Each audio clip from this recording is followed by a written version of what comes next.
I never thought I'd hear my own son spit on my name over my wife's coffin. But there he was, standing tall in a black suit that didn't fit him, his voice sharp, carrying over the quiet sobs of mourners. He called me useless. A burden. Said Mom carried me, that without her I'd be nothing. The church air was heavy with incense, but it couldn't mask the sour stench of betrayal. The stained glass windows cast colored light across the pews, painting every shocked face in blues and reds, like judgment itself had fallen inside the chapel. I sat frozen in the front row, my wife's casket just inches away, while my only son used her funeral as a courtroom to strip me bare in front of neighbors, old friends, colleagues. Mom deserved better, Ethan declared, his jaw tight, voice trembling just enough to sound like grief, but I knew better. It wasn't grief. It was calculation. She worked 2 jobs while Dad sat at home pretending to manage his little investments. We all know the truth. He was dead weight. And now he'll expect sympathy. Every word was a knife, and I felt each one sink in. Ellen, my Ellen, the woman I built a home and a life with, had been gone 3 days. I thought the funeral would be the last place my family could stand together, if only for her sake. Instead, my son turned it into a public execution. A murmur rippled through the crowd. Some people looked away, embarrassed. Others nodded, whispering that maybe Ethan was right. I clenched my fists in my lap, the worn fabric of my funeral suit cutting into my palms. I didn't stand. I didn't shout. Not yet. My daughter, Claire, sat 2 rows behind me, eyes wide, mouth half open, like she couldn't believe what she was hearing. But she didn't speak. Not one word in my defense. Silence. That told me everything.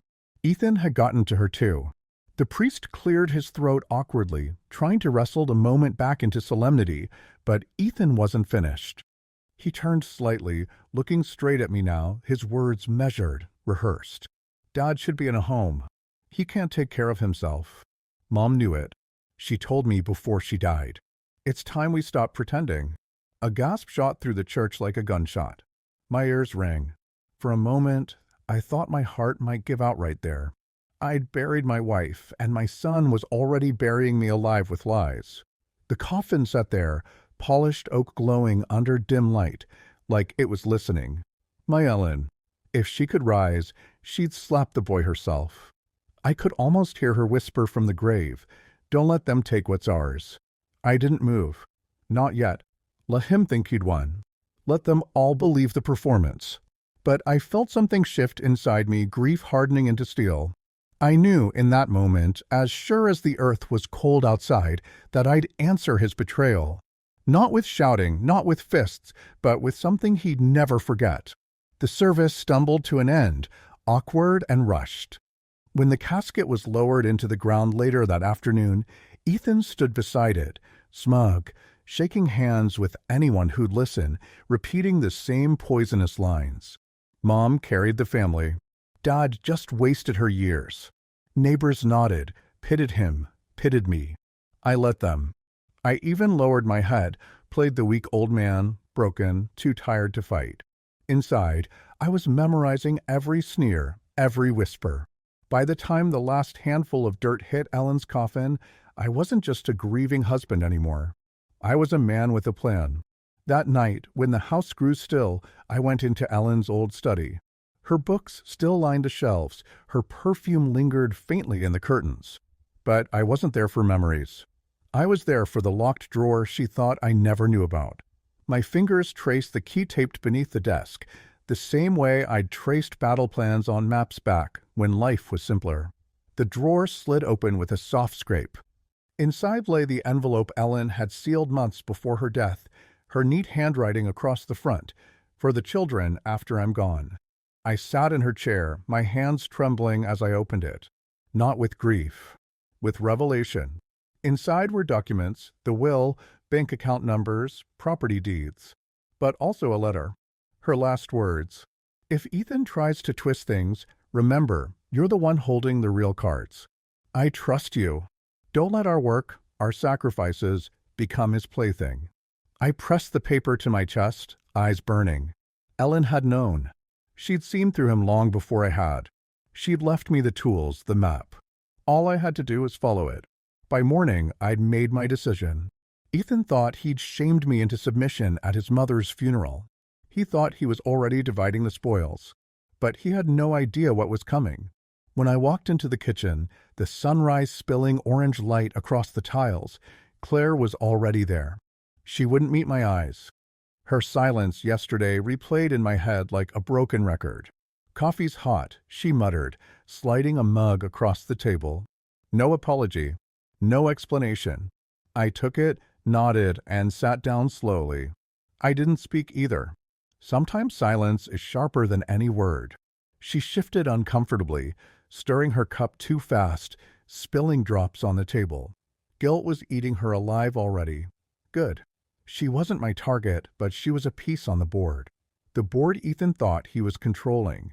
I sipped the coffee, the bitterness grounding me. My son thought the funeral was my end. He didn't know it was only Act 1. And Act 2 was already writing itself. That evening, I drove out past the cemetery, past the frozen fields Ellen loved, and stopped at the attorney's office she'd trusted for years. I carried her envelope in my coat, the key to everything. Ethan wanted me in a nursing home. He was about to find out I had an entirely different address planned, one that led straight to his downfall. The first thing you learn in war is never to rush. The second thing is that silence makes your enemies comfortable. That's where mistakes are born. I sat in my lawyer's office, the smell of old leather and coffee filling the room. Behind the oak desk sat John Ferris, gray hair, sharp eyes, a man who'd written half the estate contracts in this county. He remembered Ellen well, nodded when I handed him her envelope. She was a careful woman, he said, flipping through the will. His voice was even, professional, but I caught the flicker in his expression. Looks like she left you more power than you realized, Ellen. Power. That word sat heavy in my chest. For years I thought of Ellen as the soft balance to my steel. Turns out she was steel too, just polished enough to hide it. John slid a document across the desk. This codicil here, she updated it 3 years ago. Property stays in your name alone. Accounts too. She anticipated conflict. Conflict, I repeated, tasting the word like gunpowder. It means if Ethan tries to claim anything, he's got no standing. Unless, he paused, eyes narrowing. Unless he can prove you're incompetent. There it was. Ethan's game. Nursing home. Control by guardianship. Turn the father into a legal child and take everything with a judge's stamp. I leaned back in the leather chair, the creak echoing like a rifle cock. So all he needs is to make me look weak. John nodded. And all you need is to prove you're anything but. I left his office with Ellen's documents tucked tight under my coat and a sharper mind than I'd had in months. Ethan thought I was stumbling toward a nursing home bed. He didn't see the net I was weaving. That night, I called Claire. My daughter's voice was thin, brittle. Dad, I don't know what Ethan was thinking at the funeral. Yes, you do. My words were flat. You stood there. You heard him. And you said nothing. Silence on the line. Then a whisper. I was scared. Of him? Yes. Her confession hit me harder than I expected. My own daughter afraid of her brother. That told me more than she realized. Claire, I said, keeping my tone steady, I need you to do something. Keep quiet. Pretend you agree with him. And if he asks about me, you tell him I'm confused, that I'm slipping. Feed him exactly what he wants to hear. She hesitated. Why? Because sometimes you let a wolf believe he's inside the pen. Makes it easier to lock the gate behind him. I could almost hear her swallow. Okay, Dad. The next morning, I started small. Bank visit. Transfer here, withdrawal there. Accounts Ethan didn't even know existed, Ellen had hidden them in a trust, and I'd expanded it over the years. When the banker handed me the paperwork, her perfume clung to the forms like smoke. Then I made calls. Old contacts from my construction days. A retired foreman who now ran security at a storage yard. An accountant who owed me a favor. Quiet men, the kind who didn't ask questions when you said the word confidential. By dusk, my dining table looked like a battlefield. Files spread out in careful stacks. Yellow legal pads with bullet points. Assets visible. Assets hidden. Ethan's weaknesses. Leverage. The house was cold, but I didn't light the fire. I wanted the chill to bite at me, keep me sharp. 3 days later, I made my first test move.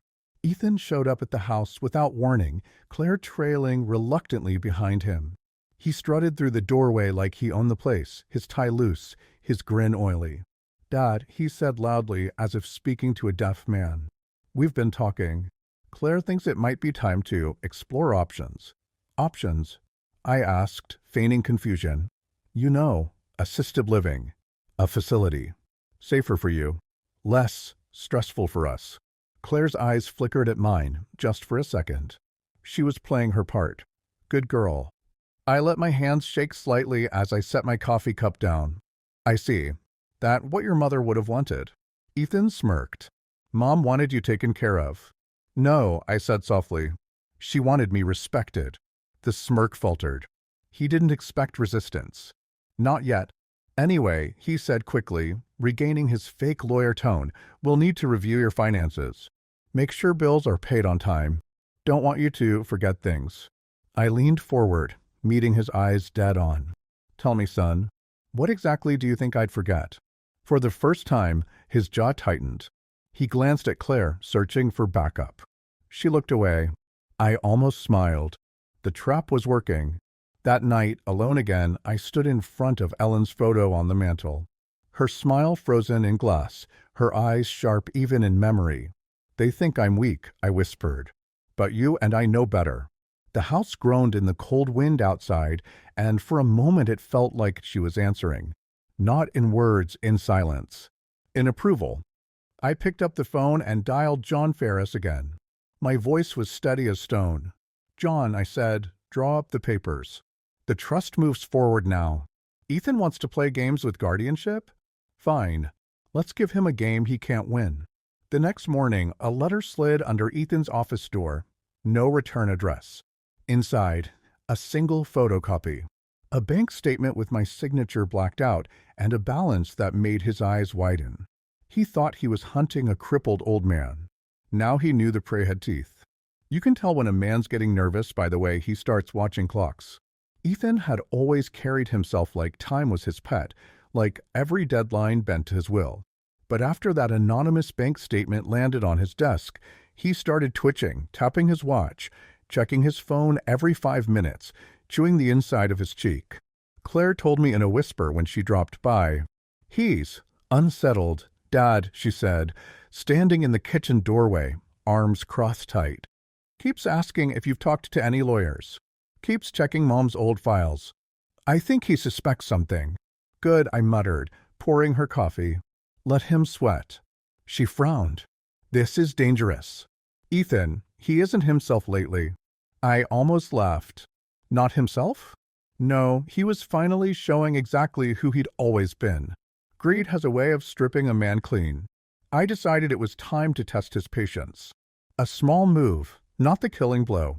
That Thursday morning, I called my old accountant, Marcus. His office still smelled of ink and paper dust, same as it had 20 years ago when Ellen and I first trusted him with our books. "Marcus," I said, my voice low, "I want to transfer liquid assets." Discreetly. "Offshore, preferably." There was a pause. "Alan, are you in trouble?" "Not me," I said. "Someone else." By noon, Ethan's fishing expedition into my accounts would come up empty. By sunset, all he'd see were empty drawers and shadows where he expected treasure. That evening, I took a drive. Old habits. I circled his office downtown. Through the blinds, I saw him pacing, phone pressed to his ear. His voice carried faintly through the crack of a window. "I know there's more. He's hiding it. He's not as senile as he looks." I smiled in the dark of my car. Good. He'd noticed. Then his voice dropped lower. "If he won't cooperate, we'll force the issue. Guardianship hearing. I'll make the judge see he's lost it." The bastard was serious. He wasn't just playing family politics. He was preparing to strip me legally, reduce me to a child in the eyes of the court. I gripped the steering wheel until my knuckles burned white. Ellen's warning echoed in my head.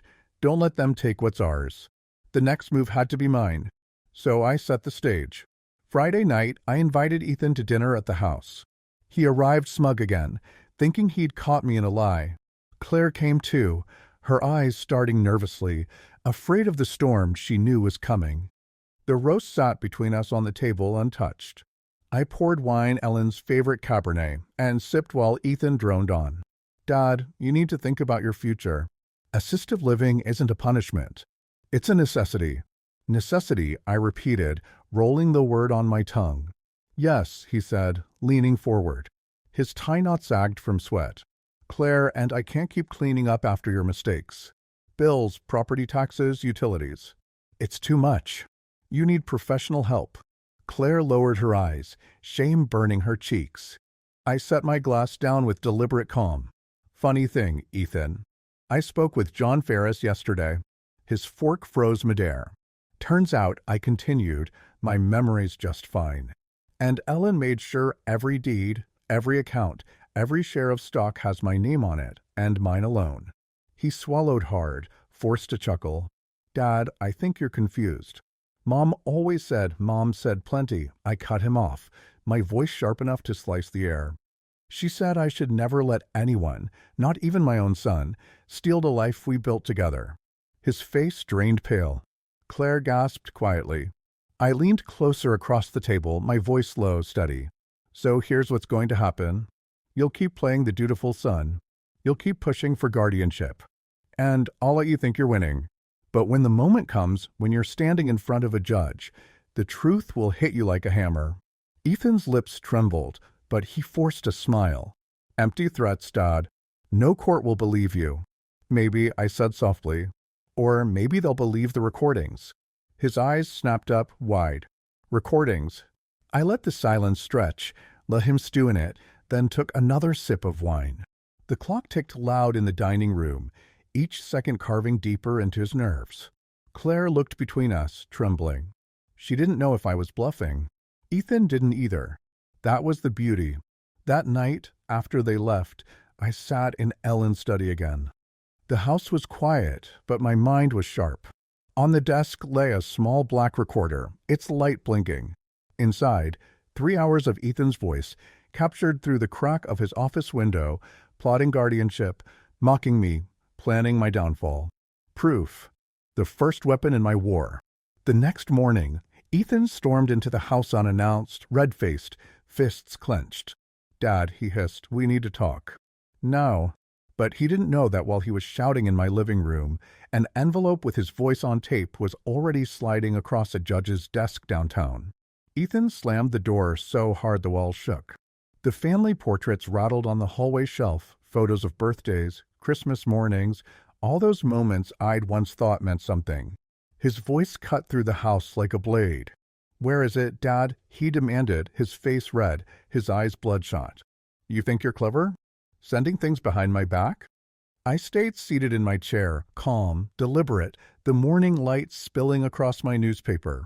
Coffee's fresh, I said evenly. You could use some. He took 3 fast steps toward me, fists balled. For a moment, I thought he'd swing. But he didn't.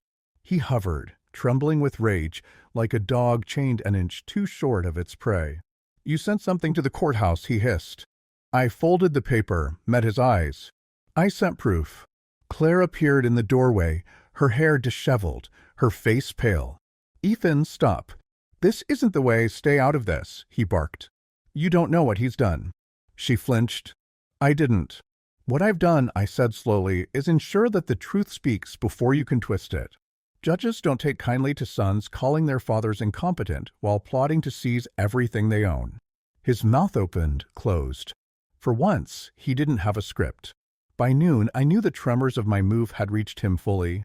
His calls came every hour, numbers I didn't answer. Instead, I took a quiet drive out of town, across flat winter fields, the kind Ellen used to love when the snow lay like a clean sheet. The air was sharp, the sky wide, and in that silence I could think. At a small diner near the highway, I slid into a booth with a man named Carver, an old friend from my construction days who now worked in private investigations. His hair was thinner, his belly heavier, but his eyes were still as quick as a hawk's. Tell me what you need, he said, stirring his black coffee. Ethan's debts, I replied. Every cent. who he owes, how much, how desperate they are. And dig deep. He hides things. Always has. Carver smirked. Paper trails don't lie. Give me a week. Take 3 days, I said flatly. And make sure his wife's name doesn't get dragged. Claire isn't part of this war. He nodded once. Fair enough. You'll have my report soon. Back home, the storm hit. Ethan showed up again that night, this time not alone. A man I didn't recognize lingered at the edge of my porch, leather jacket, cheap cologne, eyes that never stopped scanning. Not family, not friend. Dad, Ethan began, his voice forced calm. This is Mark. He's helping me organize some things. I studied the stranger's hands, thick knuckles, one scarred.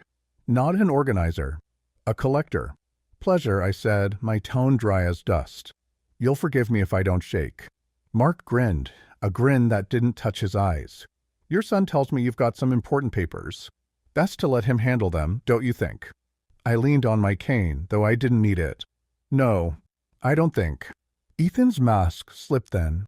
You're making this harder than it needs to be, old man. Good, I said. I meant it to be hard. For a heartbeat, silence hung thick. The stranger's grin faded.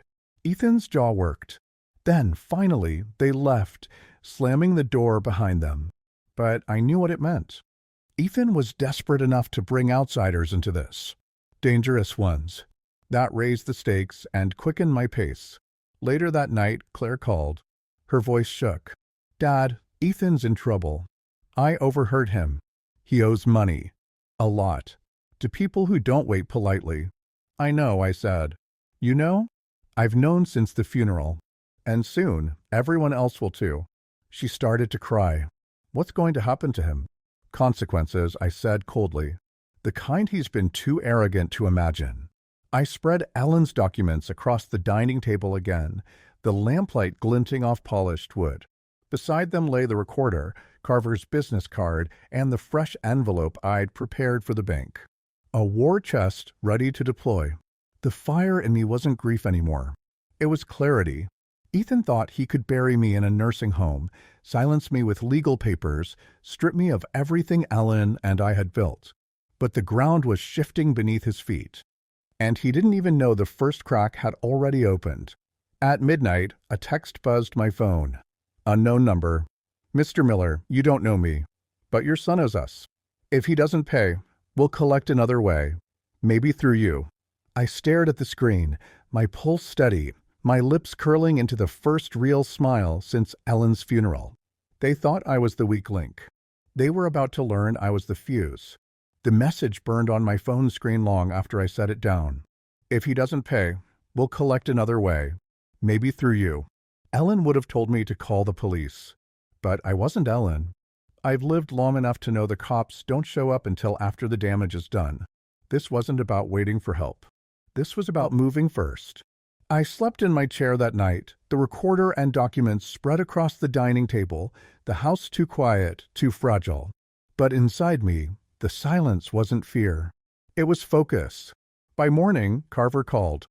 His gravel voice carried a grim edge. Alan, your son's in deep. I mean ocean floor deep. How much? I asked. Carver exhaled. Rough math? 200,000. Spread across bookies, private lenders, and one group I don't like the look of. They don't file lawsuits. They file obituaries. I gripped the phone tighter. Names? He listed 3. I wrote them carefully, the ink pressing grooves into the paper. Familiar enough, I'd seen some of them in my banking days, red flags behind clean business fronts. And get this, Carver continued. Ethan tried to use your house as collateral. Twice. Both times the paperwork was sloppy, forged signatures. If it wasn't for your lawyer friend, he might have slipped it past someone. My jaw clenched. Ellen's house. Our house. He'd been ready to trade it to cover his sins. Appreciate it, I said flatly. Send me the files. Carver hesitated. Alan, you're playing with fire here. These people don't care if you're his father. They'll use you if they smell weakness. Then it's a good thing I don't smell weak.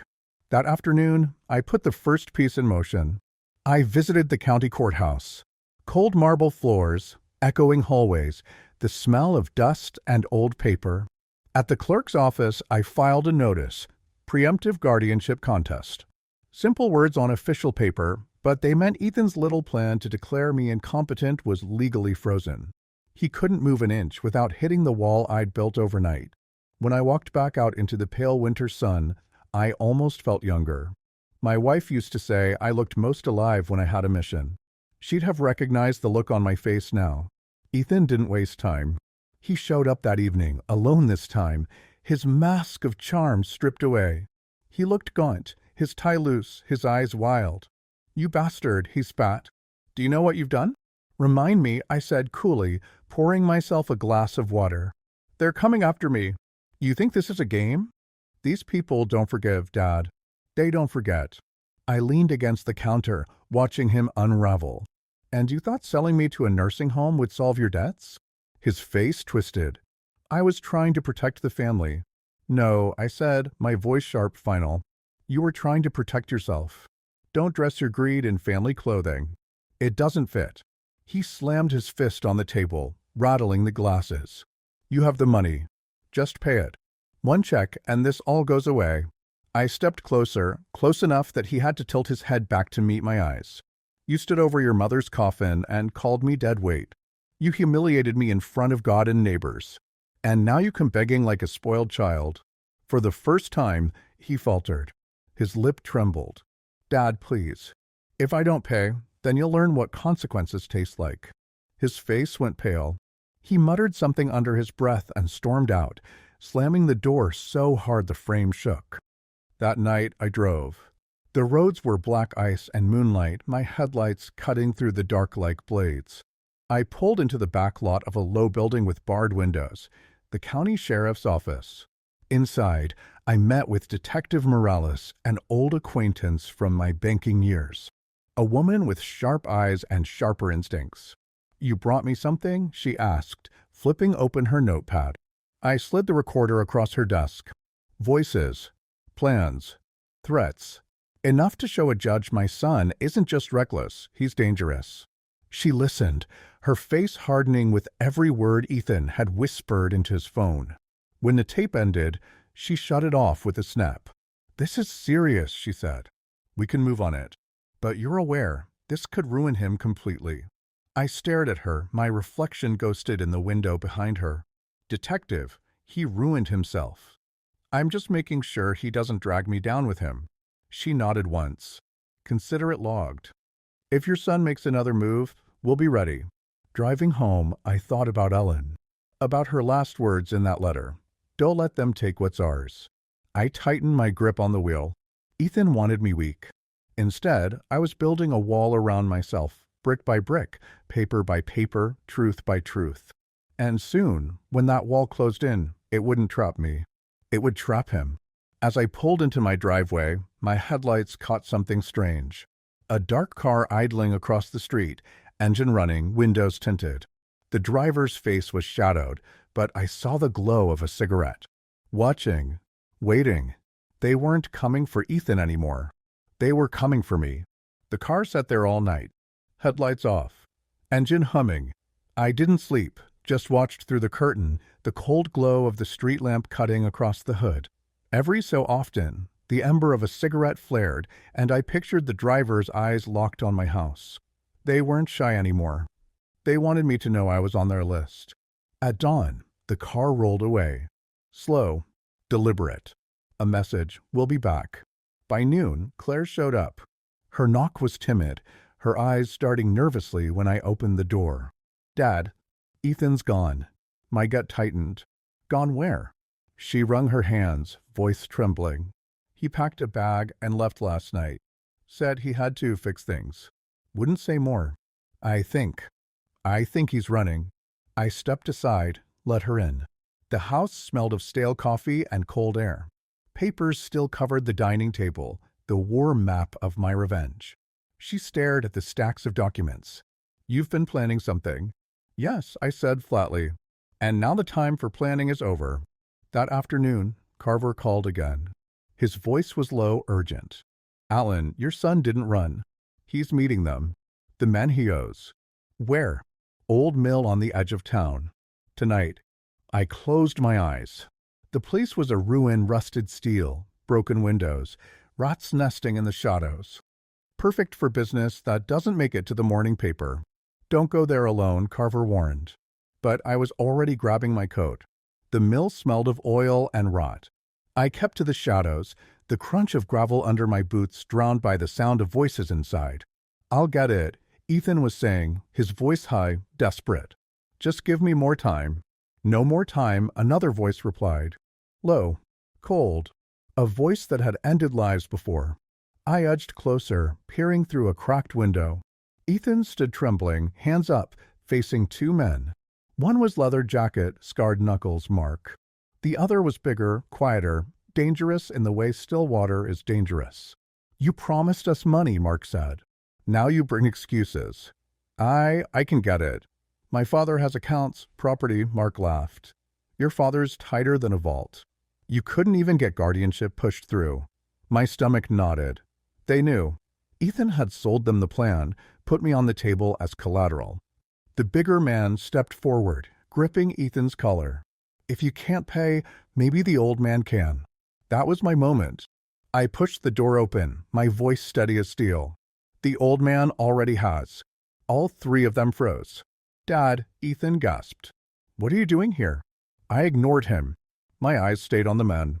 "You boys want money? Then you'll love what I have." I pulled an envelope from my coat, thick with papers.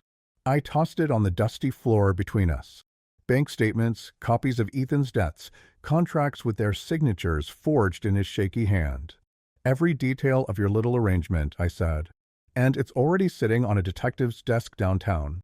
If anything happens to me, or to this idiot son of mine, it goes public."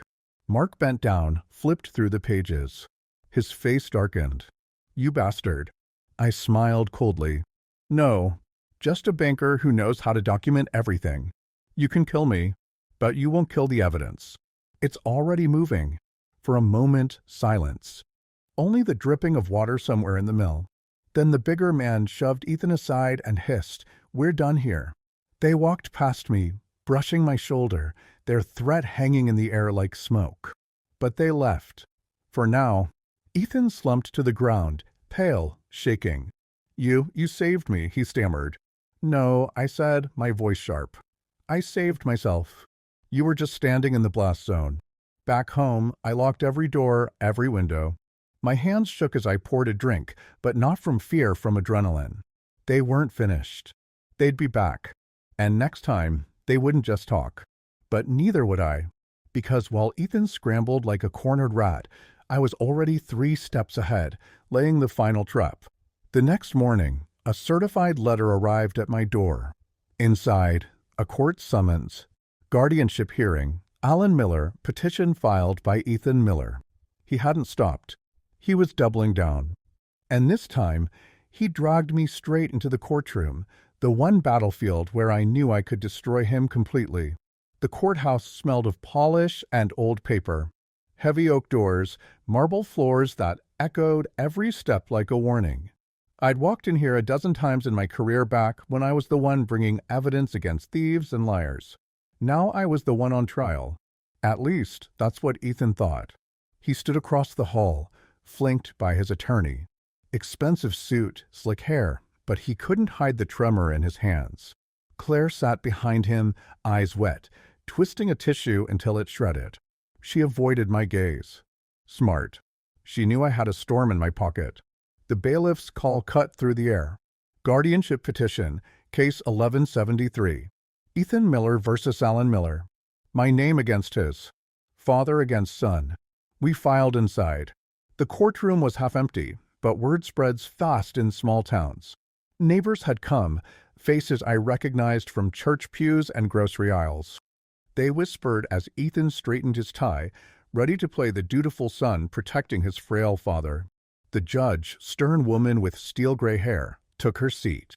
"Mr. Miller," she said, looking at Ethan first, "you're petitioning for guardianship over your father's affairs. On what grounds?" Ethan rose, voice practiced, smooth. "Your Honor, my father is no longer capable of managing his finances or caring for himself. He forgets bills, leaves appliances on, speaks irrationally at times." I only want to protect him, as my mother would have wanted. I almost laughed out loud. Instead, I let my lips curl just slightly. The judge's eyes shifted to me. Mr. Miller, your response? I stood slowly, steady, my cane tapping once against the floor, not because I needed it, but because it sent a message, controlled, deliberate.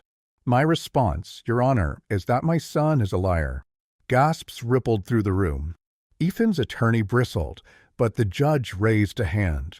You'll need evidence, Mr. Miller. I nodded. I brought plenty. The first recording played. Ethan's voice, sharp, arrogant, dripping with contempt, will force guardianship. Make the judge see he's lost it. The second, he's tighter than a vault.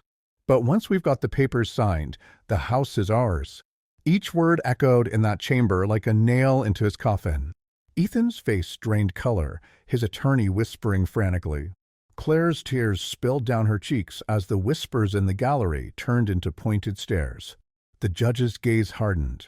Mr. Miller, she said to Ethan, do you deny these are your words? He stammered. That's taken out of context. I cut him off. There's more, Your Honor. Carver, sitting behind me, rose and carried a folder forward. Debt records, fake collateral filings, photocopies of forged signatures. Every dirty move Ethan had tried to bury. The judge leafed through them, her jaw tight. Mr. Miller, this is serious. Fraudulent documents, recorded intent to mislead the court. Do you understand the gravity? Ethan's mask cracked. Sweat ran down his temple. His mouth opened, but no words came. I stepped closer, my voice low but sharp enough for every ear in the room. My son stood over his mother's coffin and called me deadweight. He tried to bury me in a nursing home to cover debts he made gambling with men like Mark Yates and his crew. He wanted my house, my accounts, my name. And now he wants your courtroom to hand it to him. The gallery erupted in whispers. The judge slammed her gavel. Order. Ethan finally broke. You don't understand, he shouted. I didn't have a choice. Yes, you did, I shot back. You chose greed. You chose betrayal. And today you chose humiliation. The judge leaned forward, voice cold as iron. Petition denied. And this matter, she held up the folder, will be referred for criminal review. The gavel cracked down. Final. Absolute. Ethan sagged into his chair like a puppet with cut strings. His lawyer packed up silently, already done with him. Claire buried her face in her hands, sobbing. I didn't look at her. My eyes stayed locked on my son, pale, shaking, small. For 28 years, I'd carried him, paid his bills, covered his mistakes, forgave his temper. And here, in the one place he thought he'd win, I buried him with nothing more than his own words. Outside the courthouse, the cold air bit my lungs. Reporters gathered near the steps, cameras clicking. One shouted, Mr. Miller, any comment on your son's accusations? I stopped, looked straight into the lens. My only comment is this: never mistake a father's patience for weakness. Because patience ends. And when it does, there's nothing left to save. That night, I poured a glass of whiskey by Ellen's photo, the house finally quiet. My phone buzzed. Unknown number. I answered. A familiar gravel voice. Alan. It's Mark. You think humiliating your son in court solves this? His debts are still alive. And now, they're yours. The line went dead. I stared at Ellen's picture, my reflection sharp in the glass. Ethan was finished. But the men behind him? They were just getting started. The call from Mark wasn't a threat. It was a promise. And I knew men like him keep their promises. I spent the night at the dining table, Ellen's letter beside a half-empty glass. The house creaked with the wind, but my mind was steady. Ethan was finished. The judge's gavel had seen to that.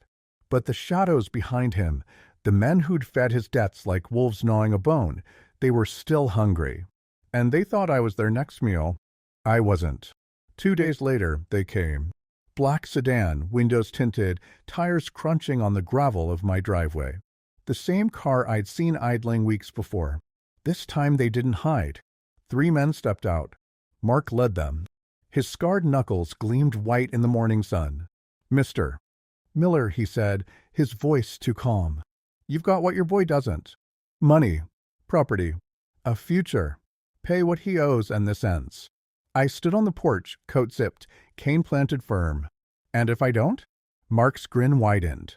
Then you'll find out how quickly an old man can disappear. I let the silence stretch. Then I pulled a small recorder from my pocket, its red light blinking. Funny thing, I said, you just threatened me in front of 2 cameras. Mark's grin faltered. He glanced around. I tilted my head toward the oak tree across the street. A van sat there, unmarked, windows cracked. A long lens pointed right at us. Sheriff Morales had agreed to my plan the moment I'd played her the first tapes of Ethan's plotting. She'd said, "You bait them, Alan. We'll be waiting." Mark swore under his breath. The men behind him shifted, suddenly less sure of themselves. "Walk away," I said coldly, "before you find your faces on the evening news." For a long beat, no one moved. Then Mark spat on the gravel, turned, and climbed back into the sedan. The car rolled away slow, humiliated. The sheriff's van door slid open. Detective Morales stepped out, nodding at me. "That's enough rope to hang them. Extortion, threats, conspiracy. You've got them nailed." "Not me," I said. "Ethan gave them everything they needed. I just showed the world the bill." That evening, Claire came by. Her face was pale, her hands trembling as she held out a crumpled letter. "It's from Ethan," she whispered. I read it standing under Ellen's photo. His handwriting was shaky, the words rushed. "Dad, I'm sorry. I thought I was smarter than I am. I ruined everything. I don't know what happens next. Please take care of Claire." No apology big enough to fix the grave he dug. But it was the first honest words he'd put on paper in years. I folded it carefully, slipped it back into the envelope. "Claire," I said, meeting her eyes, "you're still my daughter. But your brother, he's got to walk his own road now. And it's going to be long." She nodded, tears streaking her face. That night, I poured one last drink, set it by Ellen's photo. The house was quiet again, not the brittle silence of betrayal, but the heavy stillness of closure. I whispered, "It's over, Ellen." They tried to bury me, but I buried them first. Outside, the street was empty. The wolves were gone. The air was sharp, clean. I leaned back in my chair, my chest tight but steady. For the first time since the funeral, I felt like I could breathe. They called me deadweight, but I carried them all, and when they tried to drop me, I proved I was the only thing keeping them from falling.